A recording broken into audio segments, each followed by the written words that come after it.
sahnani men boshqacha tasavvur qilar ekanman deb biz yoshligimizda teatrga kelganmiz, institut maktabda o'qib yurgan paytlarimizda sahnaga shifo bizayu butun dunyoni ko'zi hech kimni ko'rmaydi, faqat menga qarayotganga o'xshaydi. Teatrda tamal toshini qo'ygan o'sha Obid Jalilovlar, Zamira Hidoyatova, Sora Eshonturay, Abror Hidoyatova, nabakalar, boshqa Moskvada birinchi o'qib kelgan ustozlar bilan birgalikda butun teatr kollektiv qatnashardi. Sora opamlar bilan qanaqa repetitsiya qilganimiz menga bir mehr qo'yib boshqa qilib endi bir ustoz sifatida zo'r qabul qildilar. Ariqsiqonlarni qo'ldan bunda o'sha ancha yetarib borsa o'ynab ketishadi. Menga tayyor artistlar bular deyishardi. Shunda o'ylantirib, tentak degan joyim bor.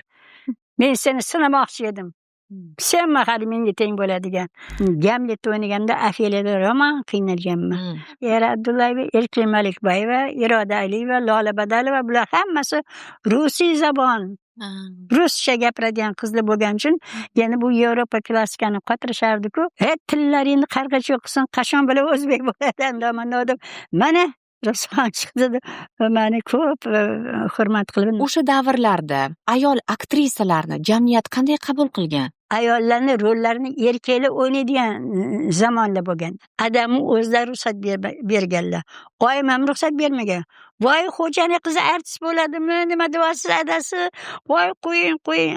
Oyim rahmatli yomon xafa bo'lganlar meni. Sahnada qiynashar ekan, voy, anuni o'ldirib qo'ydi dedi. Voy, chochidan burab tortdi. Voy, o'ynamasin shu. Voy, rosa to'polon bo'lib ketgan edi. Qo'sha ordenlar deysizmi, mukofotlar deysizmi, ehtiromlar deysizmi, ko'kraklarimizni to'ldirib turgan bularni hammasi azoblanib evaziga keladi. O'zidan o'zi kelmaydi. G'ildiray aravada chiqib, o'sha sahnada rol o'ynaganlarni ko'ramiz. Yurak o'lgur qo'ymaydi. San'atga fidoyi bo'lding, mamda kelib o'ynashing kerak. Bir ikkita san'atkorlarimiz bo'lgan, biz sahnamizda turib jon berganlar. Mehnat daftarchamda bitta yozuv bor. 55-yilda qabul qilindi. 56-yilda shtatga o'tdi, paloncha so'm pul bilan bitta yozuv bilan kelyapman. Joningizni shu bir chekkasi teatr deb turmasa, lapillab turmasa, o'sha mavqeini, o'sha obro'ni saqlab qolish ham kerak. Uni o'zi ham bir mas'uliyat. Baraka toping. Qani endi hozir yoshligim juda bo'lmaganda 20 yil nariyoqqa ketganda edim. Hayotga kelgandik. Qani po'shlab.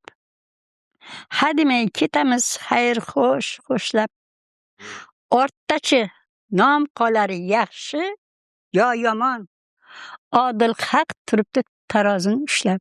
Kelajakda yana o'sha ustozlar ko'rgan zamonlar, ustozlar yashagan davrlarga kelamiz. O'shanaqa san'at, balki undan ham yaxshilari bo'lar. Voy, jahlim chiqadi, sahnani buzdi.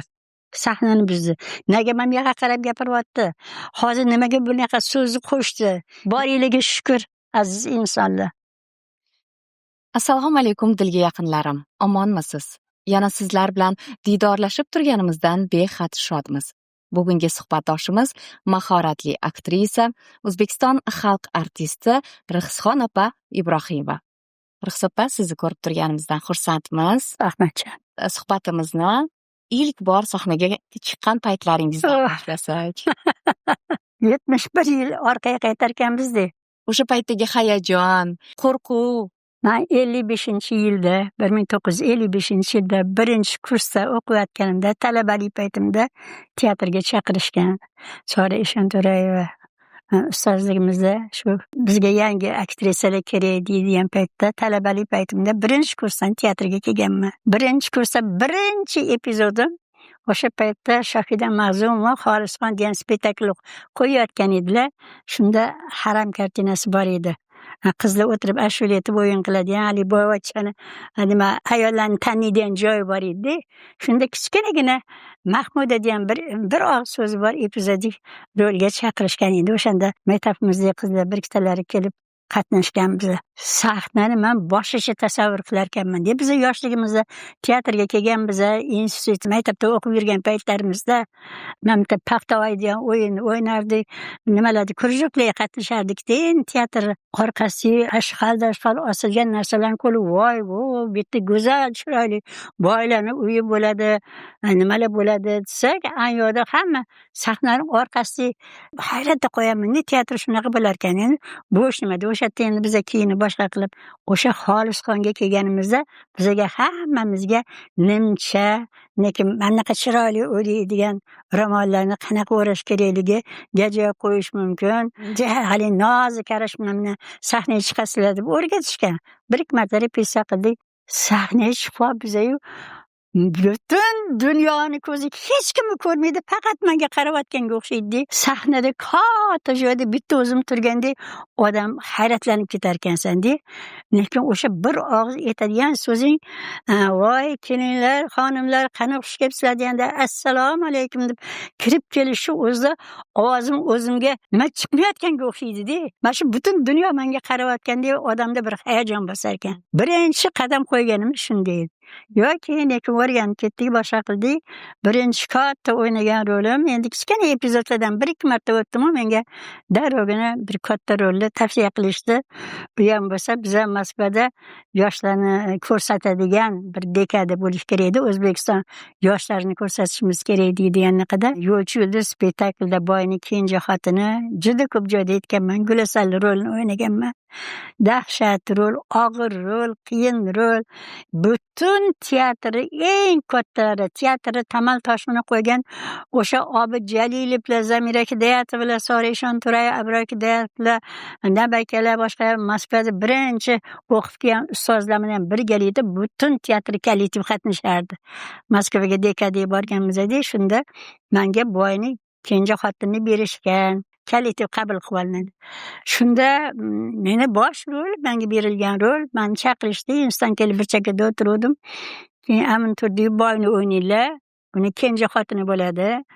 Ikkinchi xotini boy sotib olgan, qarzga sotilgan qiz o'ynayman. O'zimni sevgilim bor u yoqda. Shu ikki osh ukamni anaqa yerga qo'ydik, boshqa ilojim qolmadi deb yig'lab gapiradigan joylarim bor edi. Ha, boy xotin bo'ldingizmi, endi boyga tegdingizmi deb sevgilisi keladi. Juda og'ir sahnalar. Olma deb otgan otam, bek deb sotgan otam, ikki ukamni yerga qo'yib arzimagan narsaga sotgan otamni yig'layib ketadigan joylarim bor edi. Shunda Imjon aka, xo'sh, bizni xotinimiz Gulasali kim o'ynaydi deb mundoq qarab chiqdilar. Endi o'tirganlar ichida yoshlar yo'q. Lekin Toshxo'ja Xo'jayev teatrimizni rejissyorlari, zo'r rejissyorlardan bittasi. Shu yerdanmisan deb qo'ydilar.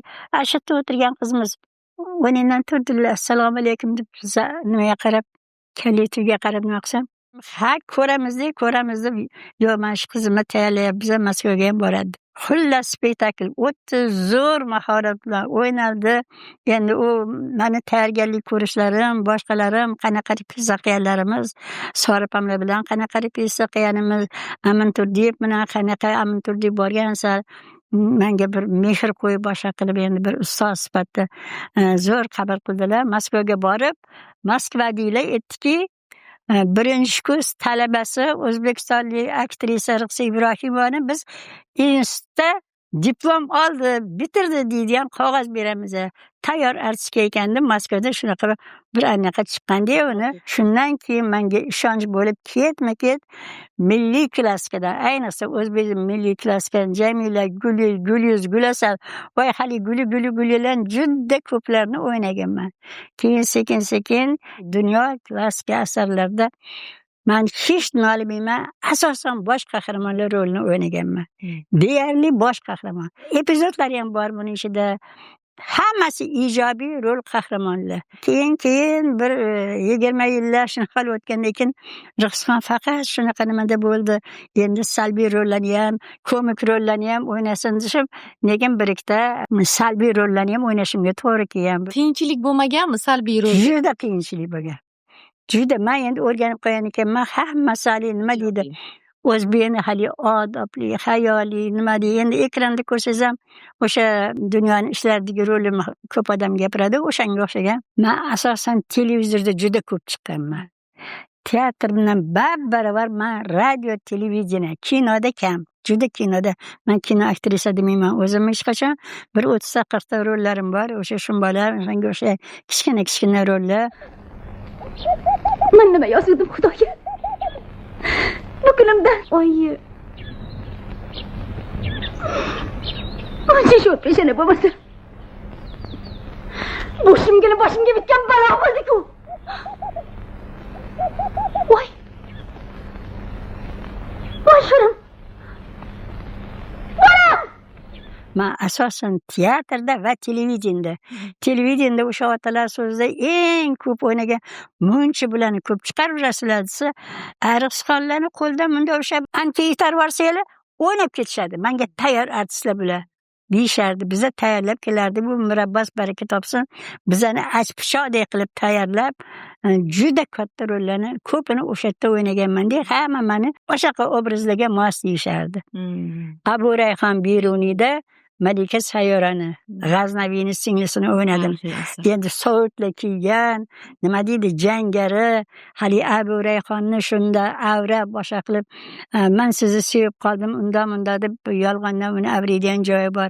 Keyin Abu Rayhon Yoqubjon bilan Zikr Muhammadjonov o'ynashgan.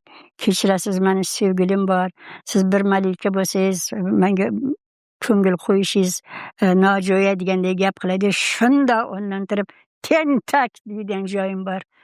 Men seni sinamoqchi edim. Sen hali menga teng bo'ladigan. Degan ekan, hali ko'rasan, butun Xorazmni yoqamiz, qishloqlarga, nimalarga, shaharga o't qo'yamiz degan joylarim bor. Bu rolga tayyorgarlik qilishim hali siz aytgandek qiyinchilik edi-ku. Ana shunda yomon qiynalganman. Gamlet o'ynaganda Ofeliyada yomon qiynalganman. Men birinchi hali nima deydi, g'arbli oyimlarni yurish turishini, ularda sahnada qanaqa qilib qadam bosish mumkin, qanday gapirish mumkin, o'sha ingliz qirolichasini oldida qanaqa bo'lish mumkin, ana shularni Soripani uyida o'rganganmiz. Men o'shandan qo'rqardim-da, har kuni Soripani uyiga borib repetitsiya qilganda, endi Soripam bilan Abror aka vafot etganlardan keyin hamma rollarimni men sizga topshiraman, meni shogirdlarim, olas Xudo xolisa deb Soripani uyida ozgina mehnat qilganmiz. Shunda sahnalari bor edi Soripamni. Qani bugun kechqurun Ofeliyani repetitsiya, voy shu Ofeliyani repetitsiya qilmaylik, men tayyor emasman. Yo'q, unaqasi bo'lmaydi. Siz ertaga kalitini oldiga olib chiqaman men sizni. Agar o'ynamasangiz men aytaman, buni evlamadi deyman. Boshqa o'ynaydigan odam yo'q. Yoshda juda kam paytda kelganman. Teatralniy institut bitirib, o'sha paytda teatrimizda Yayra opa bor edilar. Yayra Abdullayeva, Erkin Malikbayeva, Iroda Aliyeva, Lola Badalova, bular hammasi rusiy zabon, ruscha gapiradigan qizlar bo'lgani uchun, yana bu Yevropa klassikani qotirishardi-ku. Mana bizni nima hozirgi o'zimizni turkiy tillarga o'xshagan narsalarda aruz vaznda gapiradigan bu ulug'beklar anaqalarda ancha qiyin bo'lardi. Har doim Aminjon aka, tillaringni qarg'acha qilsin, qachon bilan o'zbek bo'ladi andaman deb. Mana Ruslan chiqdi deb meni ko'p hurmat qilib nima qildilar. Keyin o'sha o'ynagan rollarimni sahnadoshlarim degan kitoblari bor edi. Shunda menga o'sha boshida qanaqa qabul qilganlar meni, keyingi o'ynagan o'sha Otello'dagi Emilia rolimda, lekin Beruniydagi o'sha salbiy rollarimda Rixsixonni ichida boshqa potensial bor ekan, biza bilmagan ekanmiz deb, hali o'sha 20-30 yildan keyingi ko'ringan ijodimni boshqa qirralarini ko'p joylarda inobatga olib, endi u paytda rejissyorlar ham olayotgan asarini, mavqeini bugungi kunga tarbiya beradi. Uni ustiga ayodan tasvirlanib kelardi. Biz teatrda o'ynash oson emas edi. Ruxsat opa, o'sha davrlarda ayol aktrisalarni jamiyat qanday qabul qilgan? Aktrisalarga tomoshabinni, xalqni munosabati qanday degandek fikr qildingiz. Biz bu yil birinchi Qaldirg'och degan spektakl qo'ydik. Birinchi Qaldirg'och sahnaga chiqqan o'zbek aktrisasi Ma'suma Qoriyeva haqida spektakl bo'ldi. Ana o'sha spektaklda ayol aktrisani hayoti qanday ekanligi, qanday qilib sahnaga kirib kelgani, nimalardan voz kechgani, qanday jasorat ko'rsatgani, qanday og'ir hayotlarda sahna uchun kurashganligi ma'lum bo'ladi. O'sha Hamza Hakimzodalar bekorga nima qilgan emas. Chunki ilgari umuman o'zbek aktrisasi bo'lmagan. Bizda ham teatrda rus aktrisasi Mariya Kuznetsova bo'lgan. O'sha hoji onalar o'ynashgan. Zaynab Sadriyeva bo'lgan. Ayollarni rollarini erkaklar o'ynaydigan zamonlar bo'lgan. Ayol juda kam bo'lgan. Shuning uchun o'sha paranji tashlashlar, Tursunoy marsiyasini yozgan Hamza Hakimzoda o'sha 16 yosh aktrisani o'ldirilganligi hammasi teatrni boshlanishiga ayollarni taqdiriga bag'ishlangan narsalar. Demoqchimanki, bekorga bo'lgan emas. Qonli to'kilish bo'lgan. Nurxonlar nima bo'lgan? So'yilib ketgan, otilib ketgan. Ayollarga nisbatan san'atkor bo'lish juda qiyin edi. Men kelgan paytim juda unaqa paytlar emas edi. Men hozir sizga tarix aytib berdim. 55-yilda institutni 10 yilligi bo'lgan ekan. Birinchi qaldirg'ochlari Zikr Muhammadjonov, O'zbekiston qahramoni, Yayra Abdullayevalar, Iskandar Eminish degan odamlar bo'lgan. Bizni direktorimiz bo'lib ishladilar keyinchalik. Demoqchiman, Vaqt Qodirovlar, o'sha birinchi qaldirg'ochlari bo'lgan. Biz bilan o'qiganlarning ichida 3 ta dona qiz bola bor edi. Diplom spektaklida Turon akalarni diplom asarida ayol yo'q bo'lgani uchun birinchi kurs talabasi bo'lib turibman. To'tapammi? Mana bugun 90 yilligini eslayapmiz. To'tapamning enagasini o'ynaganman. Birinchi kurs talabasi bo'lib turib. Chunki ayollar yo'q, ayollar kam. Ularni kursida ham 3 ta qiz bor. O'sha enagaga rol topilmaganda meni tavsiya qilishgan. Hali ko'p joyda rasmimiz bor. Voy, siz o'ynaganmisiz? To'tapayni buvisini o'ynaganman deb qo'yardim men. O'sha paytda bizni oilamizdan hech kim bilmagan, hech kim ruxsat bermagan. Faqat Adam rahmatli bolam mana shu san'atkor bo'lish uchun o'qitiladigan institut bor ekan. Hukumatning instituti. Xohlasang borib ko'rishing mumkin deb Adamni o'zlari ruxsat berganlar. Oyim ham ruxsat bermagan. Voy, xo'jani qizi artist bo'ladimi? Nima deyapsiz adasi? Voy, qo'ying. Oyim rahmatli yomon xafa bo'lganlar mendan. Akamga bildirmagan bizni hattoki. Ular keyin men televizorlarga chiqa boshlagandan o'sha paytda shu 56-yillarda televizor paydo bo'ldi. Endi hali gullab yashangan paytimiz ketma-ket rollar ekranga chiqqandan bu artistlikka o'qiyaptimi deb uydagilar xafa bo'lgan. Oyim rahmatli voy qilib oyimlarni keyinchalik spektaklga olib kelganman. O'sha men o'zim o'ynagan, o'sha boy qiynaydigan joylarda yig'lab o'tirib, voy degan dovushlarini eshitib, keyin men bitta o'rtog'im bilan birga kelgandilar. Adam oyimni olib kelganman. Sahnada qiynashar ekan, voy anuni o'ldirib qo'ydi dedi. Voy chochidan burab tortdi. Voy o'ynamasinchi, voy rosa to'polon bo'lib ketgan edi. Oyijon, hammasi yolg'on. Men o'ynayapman. Xohlaysizmi? Hozir yig'lab beraman. Mana boy meni o'ldirdi. Anaqa qildi. Men kambag'allik qiz edim deb ashyo qilib yolg'ondan qo'yaman. Ko'ryapsizmi? Yolg'ondan rostdan ko'zimdan yosh chiqarib o'ynab bergan sahnamni ko'rib, boring, hammasi yolg'on degan. Bo'lmagur ekan, sen anaqa kasbing bo'lmagur narsa ekan. Yolg'ondan qildim degan. Oyijon, sizga ko'rsatish uchun qo'yaman. Hech chochmam, yulingani yo'q, boyam o'ldirgani yo'q. Xullas, o'ydinglarni mana shunaqa qilib san'atga qiziqtirib sekin keyin xalqni e'tirofi, qo'sha o'rdilar boshqa bo'lgandan keyin voy bolam, sen sahnani sen hamma yaxshi ko'rar ekan, yomon rol o'ynasang ham yaxshi ko'rar ekan bolam, kuch-quvvat tilayman deydigan gaplarni aytgan paytlari u ancha keyingi bo'lgan gaplar bilan bolam. Keyin faxrlanganlar siz bilan, g'ururlanganlar. Albatta, mana hozir ming rahmat yurtboshimiz san'atkorlarni o'sha 80-90 ga kirgan san'atkorlarni ham yoshlarga ilm beringlar, ta'lim beringlar. San'atkorning yoshi rol o'ynamaydi. Qari kampirlarni ham o'ynaymiz, buvilarni o'ynaymiz. Ko'pincha aytishadi, Ruxsapajon, keling, yotib bo'lsa ham mana rolni o'ynab bering. Og'irligi tushmaydi. Bitta joyda o'tirasiz, shuni o'ynab bering, siz chiqib bering deyishadi. o'zinglarni qanaqa qilib mana shu darajaga yetganinglarni yoshlarga beringlar shu tarbiyani. Yoshlar o'rgansin. Bunaqa palapartish, anaqa nima deydi, yengil yelpi narsalar bo'lmasin deb bizani kuyuntirib, rag'batlantirib, ming rahmat yurtboshimiz bizni mana bunaqa qilib e'zozlab kelyaptilar. Rahmat deymiz. Bugungi kunda bizni o'sha o'ynagan rollarimiz, chekkan azoblarimizni evaziga olgan e'tiroflarimiz, qo'sha ordenlar deysizmi, mukofotlar deysizmi, ehtiromlar deysizmi, ko'kraklarimizni to'ldirib turgan bularni hammasi azoblarni evaziga keladi. O'zidan o'zi kelmaydi. 2 ta hujjatli film olishdi, men to'rimda 2 ta kitob chiqdi.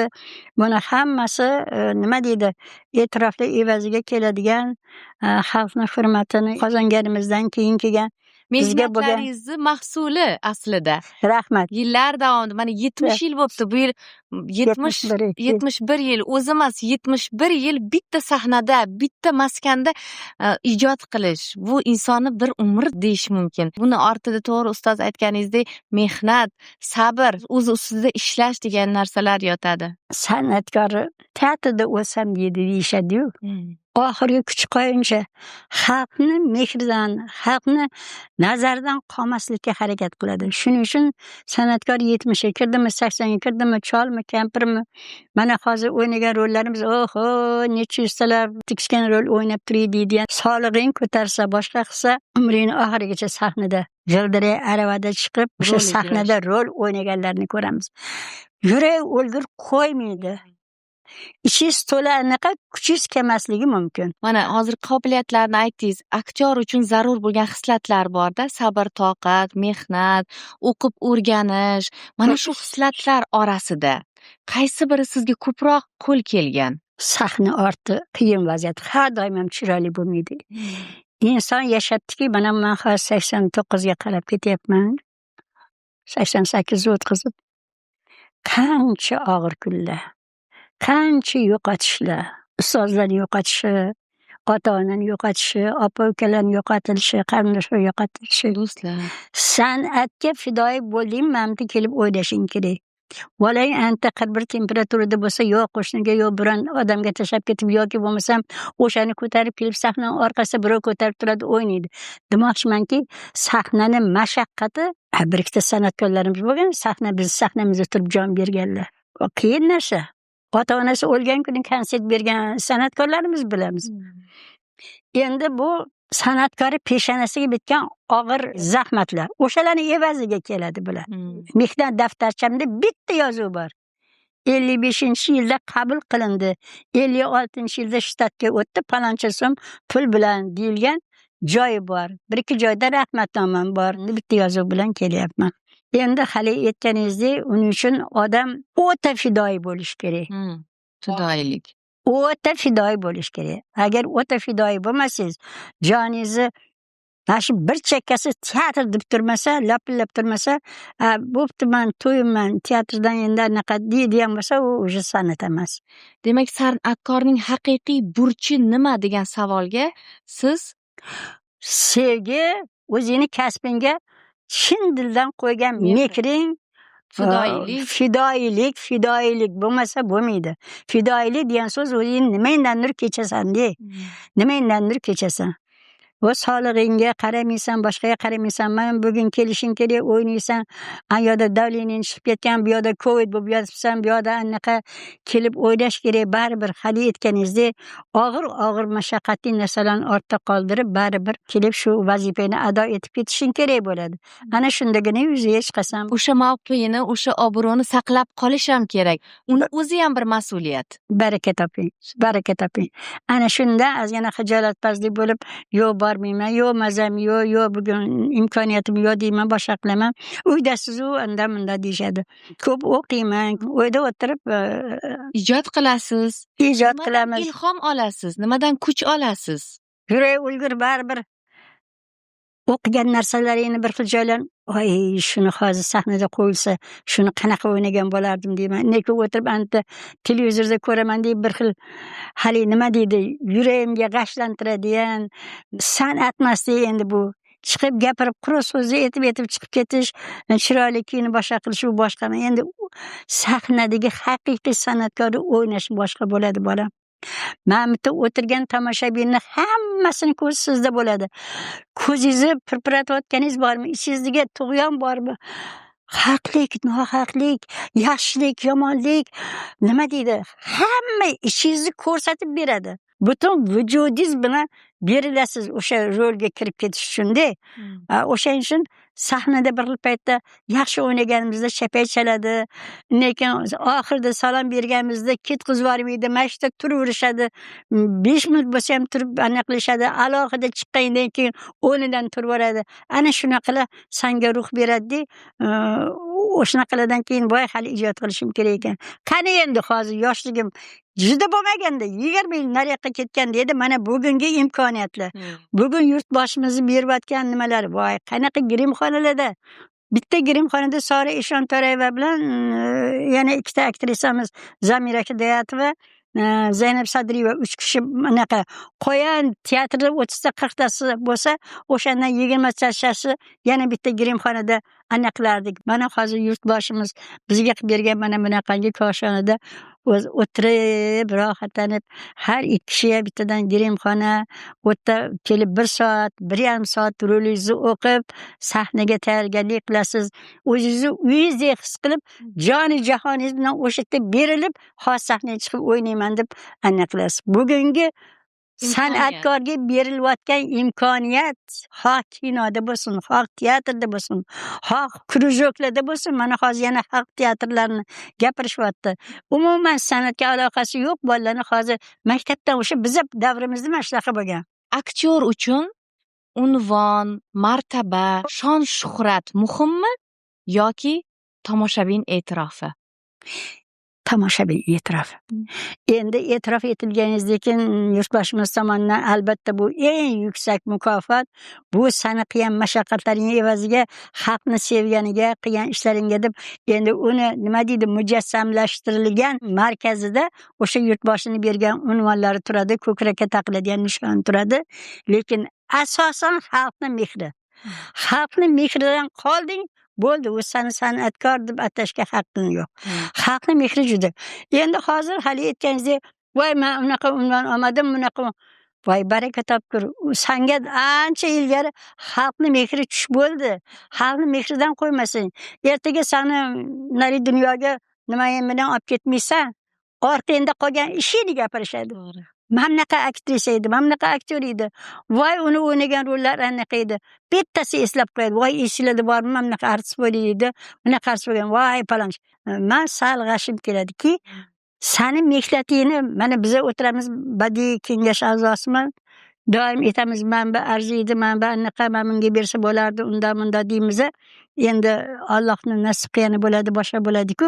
Haqiqiy mehnatni kim qilayotgani bizga ma'lum. Bize bekorga 10-15 ta badiiy kengash a'zolari o'tirib nima qilmaymiz? Spektakl topshirayotganda biza asosan qatnashamiz. Lekin aytamiz, men buni roli bugun yaxshi chiqmabdi. Ana dublyorni ko'rsataymi, qali u qanaqa? Undan men buni o'ylamamdan. Demoqchimanki, biz ustozlar o'sha yo'l yo'riga solib turadigan kunga yetib keldik bugun. Xalqni mehridan ayirmasin. Nega sizlardagi yo'q? Nega sizlardagi chiqmaydi? To'lib yotdi-ku ekran nima qilsa, nega boshqacha bo'lib ketdi? Nimaga boshqacha bo'lib ketdi deyshadi. Qanaqa bo'lib ketdi? O'ynayapti-ku nima qilsa. Biza ko'chadan kelib o'ynayotganlarni ham bilamiz, haqiqiy san'atkor chiqib o'ynayotganini ham bilamiz. Kimga qanaqa baho berishi bizadan so'raying deyshadi. Lekin ishidi dardini ochib ketishadi. Bolalarim, buni hal qiladigan men emasman. Qaqa qarayapsizlar, qaqa qarayapsizlar. Deydigan gaplarni ko'p gapirishadi. Ilohim, san'atimiz mana sekin-sekin o'zini asliga qaytishga kelyapti. Yaxshi san'atkorlar qadr topayapti. Mana kinolarimiz olinayapti. Hozir haqiqiy san'atkorlarni qadri bilan sekin-sekin dunyo teatrlarini birlashtirishga, dunyo ma'naviyatini, madaniyatini birlashtirishga harakat qilyaptilar. Ming rahmat yurtboshimizga. Hozir san'atkorlarning zo'rini olib chiqishga, qo'shma filmlar, qo'shma spektakllar qo'yishga chaqiryaptilar. Demoqchimanki, haqiqiy san'atkor o'zini bahosini topadi. To'xtapa, shaxs sifatida eng katta saboqni kimdan olgansiz va qaysi davrda? Shaxs sifati insonni o'zida kamol topadi. Sekin-sekin hayotni inkishof etdi deydi-yu. Hayotni ko'rib borgan sari sekin-sekin insonni shaxsi kamolga toblanib boradi. Kechib ko'rgan hayotim mani nazarimda hech kim qilmaydigan, hamma yoq go'zal, yomonlik yo'q, g'iybat yo'q, urush janjal yo'q. Ko'rib turibsizki, butun dunyo chamanga o'xshardi-da. Voy tavba qildim, meni ham yomon ko'radigan odam bo'larmikin derdim ilgari. Hamma yaxshi, dunyo yaxshi. Mana shunaqa. Ana sekin-sekin hayot o'zi sekin-sekin chaqlab hayotni u pog'onasidan bitta qoqilasiz, narigisdan yana bitta qoqilasizda, hayotingizda hali aytganingizdek inson o'ziga boshqa kashf qila boshlaydi. Kamolga yetgan payting o'sha butun hammasi ortda qolib, bugungi kunda narigi dunyoga qadam qo'yishing arafasida dunyoni anglab yetarkansan, odamlarni anglab yetarkansan, san'atni, insonlarni farqlay bilar ekansan, onging to'liq bo'lib, Allohim o'sha ongimizni chalkashtirmasin. Demoqchimanki, o'zi maromiga yetkazib borib, shaxs mana shunaqa qilib, nima deydi, pog'ona ko'tarilib, atrofni ko'rib, hayotni ko'rib, boshqa qilib, shaxs sifatida o'zing namoyon bo'lar ekansan. Uning uchun yurak o'lgur pok bo'lish kerak. Haq bilan nohaqqa ajrata bilish kerak. Qayerdadir nohaqlik bo'lsa, o'zingni qiynab bo'lsa ham, boshing yorilsa ham, men bu nohaq, men bu haq degan so'zni ayta olishing kerak. Bu jur'atni hamma qilolmaydi. Hamma qilolmaydi. Tomoshabin, siz haqingizda iliq fikr bilan qolishini istasangiz, qanday inson deb eslashlarini xohlardingiz? Hayotga kelgandik, qani po'shlab. Hademay ketamiz xayr xo'shlab. Ortdachi nom qolar yaxshi yo yomon. Odil haq turibdi tarozini ushlab. Mana shu yaxshi degan so'zni olib ketaylik narigi dunyoga deyman-da. Ko'pincha aytadigan gaplarim bir xil ikki joylarda yoshim endi shu joyga yetgandan keyin shunaqa deymizmi? Unutmang, behasham, belibos keldik jahonga. Yana yalang'och ketamiz so'nggi makonga. Bu dunyoda qoladiganing faqat hali aytganingizdek yaxshi gap. Shunday yalang'och keldi, yana yalang'och ketamiz. Bu havaslar, bu dunyo orttirishlar, ekranda o'zini ko'z qilishlar, qayta mana islomiy bizni nimalarimiz gapirishyapti. Aytamanki, bu havaslardan nima qilib, faqat insonda yaxshilik bo'lsa, yaxshi. Qarang, dunyo hozir portlash oldida turibdi. Xudoning o'zi asrasin, tinchlik bo'lsin. Butun dunyo tinch bo'lsin, yurtimiz tinch bo'lsin. Mana shunaqangi yomon kunlardan asrasin. Bobur Mirzo ham aytib ketganlar. Kim ko'ribdi yaxshilik? Andan yaxshi yo'q deydi-ku. Yaxshilik bo'lsa ham ortingda qoladigan yaxshi gap. Yaxshi inson edi deb eslatsa bo'ldi. O'zbek teatr tarixini bilamiz, buguniga guvohmiz. Kelajagini qanday tasavvur qilasiz? Kelajagini men gap ochig'i bir paytlar yomon ko'nglim sovidi. Men teatrda u davriga, u ustozlarning davriga qaytarib bo'lmaydi deb o'ylayotgandim. Bu o'zi qanaqadir bir zamonni nima deydi, evrilishi deysizmi? Hali nima g'ildirayni aylanishidek yoki bo'lmasa mana shahparayni aylanishidek kelib, yana o'sha davrga keladi xudo xolasa. Men nazarimda hozir san'atga shunaqangi e'tibor berilyapti. San'at hozir shunaqangi elay qilinyapti. Hali tushganlari tushib ketadi, elayda qoladigan saralanadi. O'sha oltinlari qoladi, boshqalari. Lekin kamol topadi, yaxshilar. Mana san'at xudo xolasa men kelajakda yana o'sha ustozlar ko'rgan zamonlar, ustozlar yashagan davrlarga kelamiz. O'shanaqa san'at, balki undan ham yaxshilari bo'lar. Kechaganda men o'zim shogird deb yurgan, bizning shogirdlarimiz hozir ustoz darajasiga ko'tarilibdi. Bizdan ham o'tib ketadiganlari bo'lishi mumkin. Chunki san'at qadrlanyapti. Dunyoni ushlab turgan birinchi galda ma'naviyat ekan. Ustoz shogird an'analari oldindan bo'lgan, shogird bo'lgansiz, mana bugun ustoz darajasidasiz. Bu an'ana ijodingizda qanchalik rol o'ynagan? Umuman hamma sohaga kirib borar ekan kimdir. bugun qo'liga diplom oldi, qayergadir boradigan bo'lsa, kimdir mamka qiling deb, mana ish qiling deb, ustoz demagan taqdirda ham albatta kimnidir yo'rig'i bilan boshlaydi bir ishni. Ustoz shogirdlikda albatta ustozing yaxshi ustoz bo'lsa, yaxshi yo'ldan olib yursa, ustoz kerak. Ustozingiz haqida ham bir qisqacha ma'lumot bersangiz, dastlab sizga o'sha yo'l yo'riq ko'rsatgan. Men juda ko'p joyda aytganman. O'sha men 55-yilda teatrga kelgan bo'lsam, teatrimizda Sora opa direktor edilar. Sora Eshonto'rayeva direktor edilar. Ular har doim bizani badiiy kengashda o'sha tanlab olinardi. Biza ommaviy sahnaga kelganda shu ko'rib o'tirgan ekanlar. Ommaviy sahnalardan qandaydir meni yurishimni, qaddi qomatlim o'sha paytda sal tuzroq bo'lgandirman balki. Voy, bitta bir shiringina qiz yuribdi, shuni teatrga olsa bo'lar ekan degan gapni aytgan ekanlar. Buni menga keyin aytib berishdi. Keyin Sora opam, "Men sizni tanlab olganman, bilasizmi?" deb shunaqa deb qo'yardilar. Ustozlik qilganlar. Hali aytayotganim o'sha boyning kenja xotini o'ynayotganda, "Men boy bo'lib turaman, o'sha boyga yetadigan la'nati degan so'zlaringizni, boyga qarshi aniq qiladigan joylaringizni ikkalamiz qolamiz, foyda qilamiz. O'sha joy zo'r chiqish kerak" dedilar-da bir kun.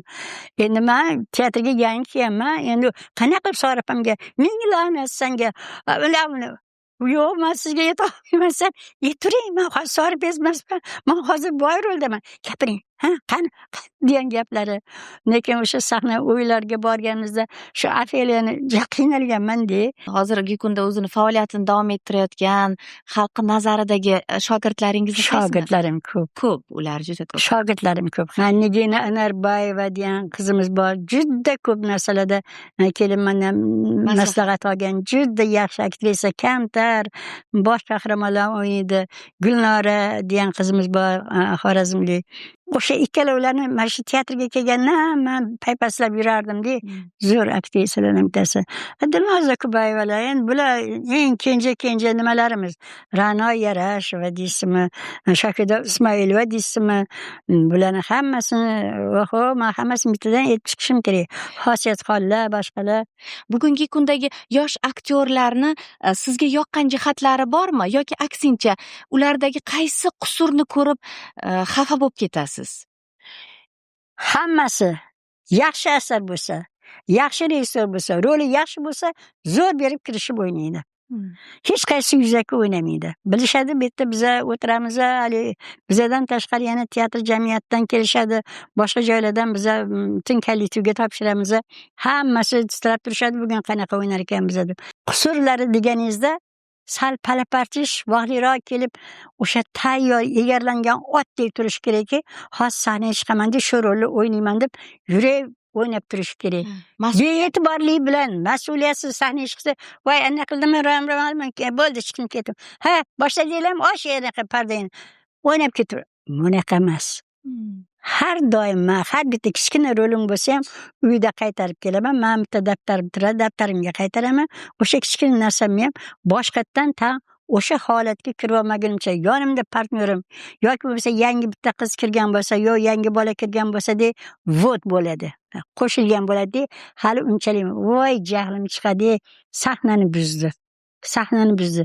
Nega men yoqqa qarab gapiryapti? Hozir nimaga bunaqa so'zni qo'shdi? Nimaga men bunaqa qildi? O'sha narsani nima qilib bolam bu yoqqa kel, men bu joydashi, bunaqa emas, men bunaqa edi. O'ziga aytaman, xalqi oldida, kollektivni oldida, "Sen bunaqasanmi?" Yaxshi gapni aytaman. O'rtoqlar, bilinglar, mana bu qizimiz bugun zo'r o'ynadi, qoyil qolish kerak. Men bu bolamizga taqsim o'qish kerak. Buni anaqa qilish kerak. Lekin anaqa qiladigan bo'lsam, sal men bu joyini bundoq qilsin deyman-ku, lekin o'ziga kelib telefonda kechqurun bo'lsa ham telefonda aytaman. "Qarab ko'rgin, mana shu joyni qilib ko'rgin. Voy, ustoz, yaxshimisiz borsiz, ana rolingda mag'zida-chi mana bunaqa narsa bor. Ko'rgin, o'shani qilgin." Ustoz, sizni she'rlar aytganingizni ko'p eshitganmiz. Shu mana ilhom haqida, kuch haqida gapirdik-da. Shu she'rlardan bizga ham tomoshabinlarga bir aytib bering. Og'ir sinovlarga solganda hayot, bardoshim maydonga tushgani damlar, nogoh ko'zlarimdan yumalasa yosh, uni ko'rmaganga oling odamlar. Ikki oshiq toliga oy quyosh chiqib, zor kutgan visolga yetishgan damlar. Ular hayotiga chin baxt tilang-ku, lekin ko'rmaganga oling odamlar. polvonlar kurashar. Biri yiqitdi, g'olibin alqab el qars urgan damlar. Biri jim maydondan chiqib ketmoqda. Uni ko'rmaganga oling odamlar. Dolg'ali hayotda qoqildi kimdir. Ajabo, bosmasdi chakki qadamlar. O'zin tura olishiga yetsa ko'zingiz, uni ko'rmaganga oling odamlar. Suhbatimizni keling o'sha teatr jurnali mushtariylariga tilaklaringiz bilan yakunlasak. Teatr jurnalini mushtariylariga, ya'ni uni sevib o'qiydiganlarga, san'atkorlarning hayotiga qiziq bo'ladigan voqealarni doimo varaqlab tekshirib o'tiraman deydigan jurnalxonlarimiz juda ham ko'p. O'shalarga san'atkorlarning hayotidan lavhalarni o'qish nasib qilsin. Qolaversa, Navro'z bayrami kelyapti. Teatr kuni kelyapti. Hayit ayyomlari, ro'za Ramazon tugab, mana chiroyli kunlarga yetib kelyapmiz. Xalqimga omad, baxt, saodat hamisha yor bo'lsin. Dunyo tinch bo'lsin. Hammaga dilida nima niyati bo'lsa, niyatiga yetsin. Allohim hamisha bizni qo'llab tursin. Yurtimiz tinch bo'lsin, yurtboshimiz omon bo'lsinlar. Butun hayotimiz yaxshi kunlardan iborat bo'lsin. Hammalarga sog'lik, salomatlik tilayman. Bor bo'linglar.